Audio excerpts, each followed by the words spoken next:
Hi, welcome to Big Happy Life, the show that's all about making conscious choices about your habits so that achieving your goals becomes easier, more fun, and you enjoy yourself more along the way. I'm your host, Natalie Britt, and today we're talking about the seasons of happiness. Before I get into that, I want to tell you a little story from when I was about 28, 29. I worked for a hotel company at the time and I used to do a lot of travel, and on this particular occasion I was in New Jersey in the middle of winter. I worked in a team of 4 people and 3 of us smoked, so on this occasion we were standing outside and I was freezing. I was shivering away and my boss looked at me and he said, "Just relax. Relax and you won't feel the cold the same way." And I couldn't get myself to do it. I'd relax for a few seconds and then my muscles would immediately tense back up again and start that shivering, which of course is involuntary. Your body is trying to keep you warm, so I understand why it was happening, but tensing up made my experience of the cold so much worse and made me fixate on it so much more. And what I've come to realize over the years is that it's easy to do the same thing mentally, to have kind of mental shivering when you experience stress or anxiety or depression. And although it's not true for everybody, for many of us, there's so much we could do if we could change the way we perceive those lows and those difficult times. For many of us, the experience of these things is made worse because of what happens in our mind when we experience them.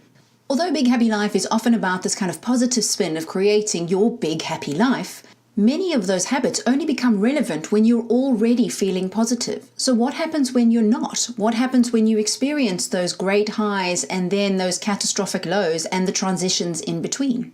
Studies show that 15% of people in the US and 21% of women will become clinically depressed at some point during their lives.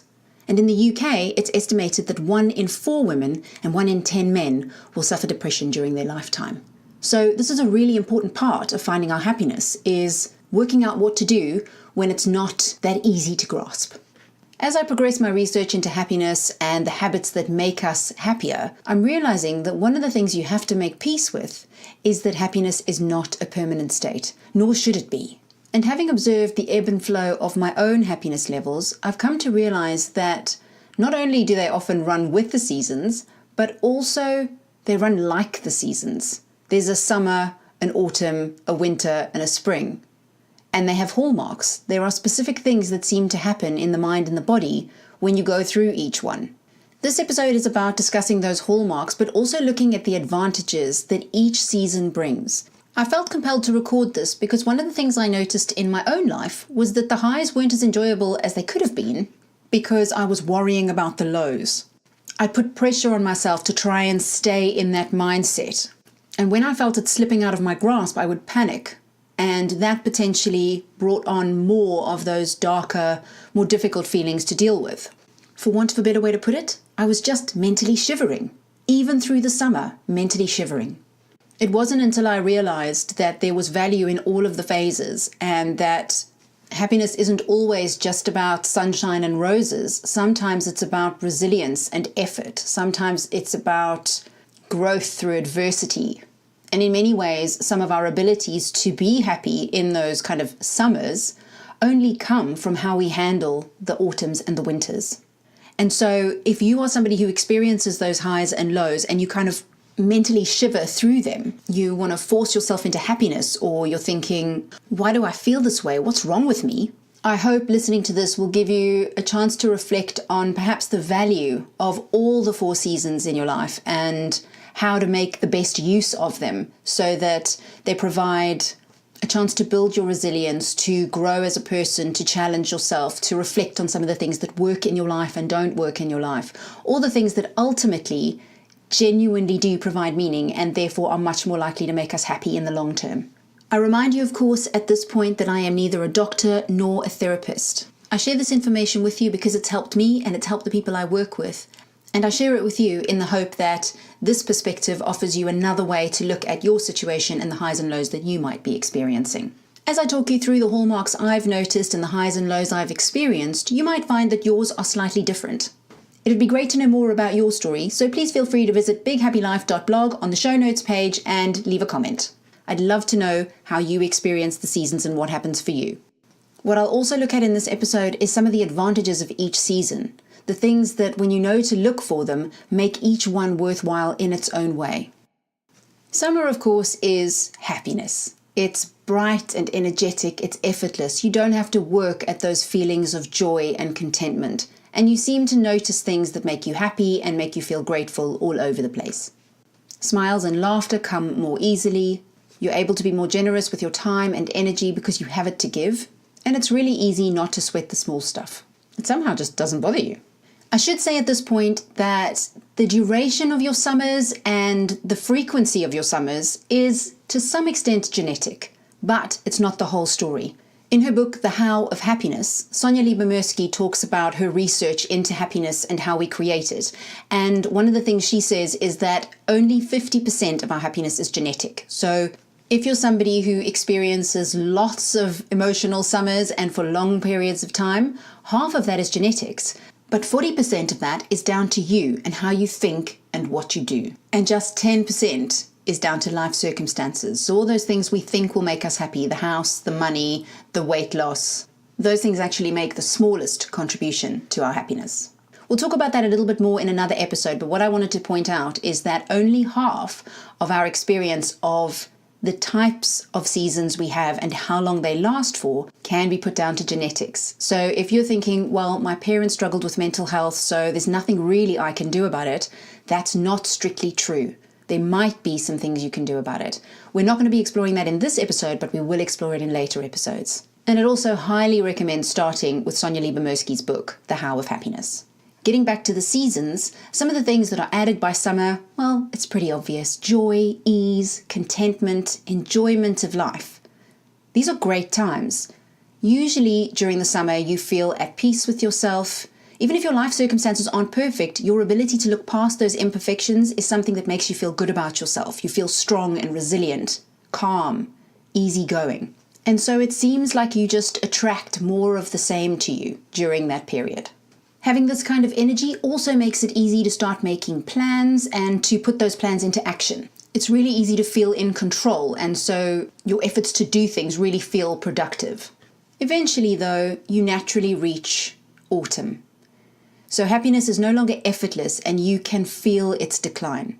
At that point, probably what you'll find is that little niggles start presenting. There are certain things that during the summer of your happiness you were able to ignore, but now they're bothering you and you're reacting to them. You want to let them go, but you're struggling to do that. You probably find it takes more effort to feel genuinely connected to other people. It almost feels like there's a little bit of a distance, like you can't fully express yourself. You're not sure how you feel about things, and you're not even really sure you understand. So you don't necessarily have the words to tell other people what's going on. Although at this stage you can sometimes think positively and you can sometimes be grateful for the things in your life, it's taking much more conscious effort than it did in that summer phase. For many of us, this is the phase where we begin to panic because we can feel ourselves losing that sense of happiness, losing the grip on that ease and contentment. But if we're able to recognize some of the real positives of this phase, there's quite a lot that can be taken from it. This is a phase of resilience. It gives us the ability to recognize the early warning signs of stress in our lives, the manifestations in our bodies and in our minds. We're not yet all the way into winter. And if we use this phase effectively, we can learn quite a lot about ourselves in terms of the patterns that lead us to experience greater levels of stress or to diminish our contentment and our happiness. Unlike seasons in nature, it's not a complete given that you'll go from autumn into winter. You could go back to summer, and that's dependent on a whole host of factors, some of which are in your control and some of which are not.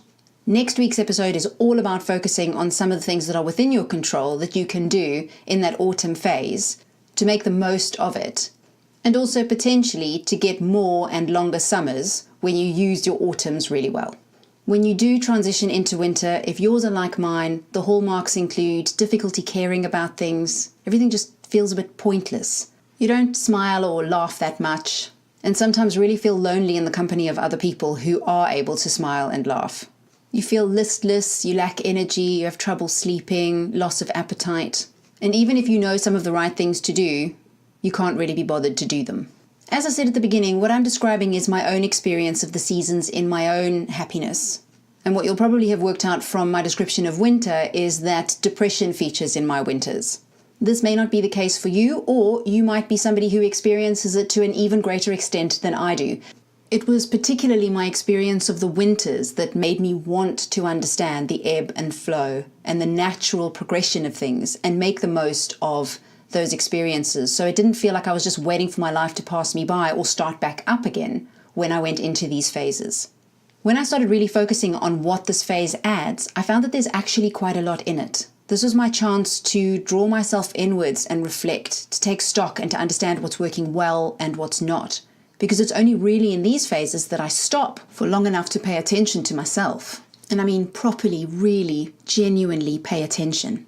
We live in a world that values action so much more than it values thinking. And so I was constantly on the go and constantly on the move. And it was only when I completely collapsed and when I felt like I just had to give everything up that I would stop and take stock of what's happening in my mind.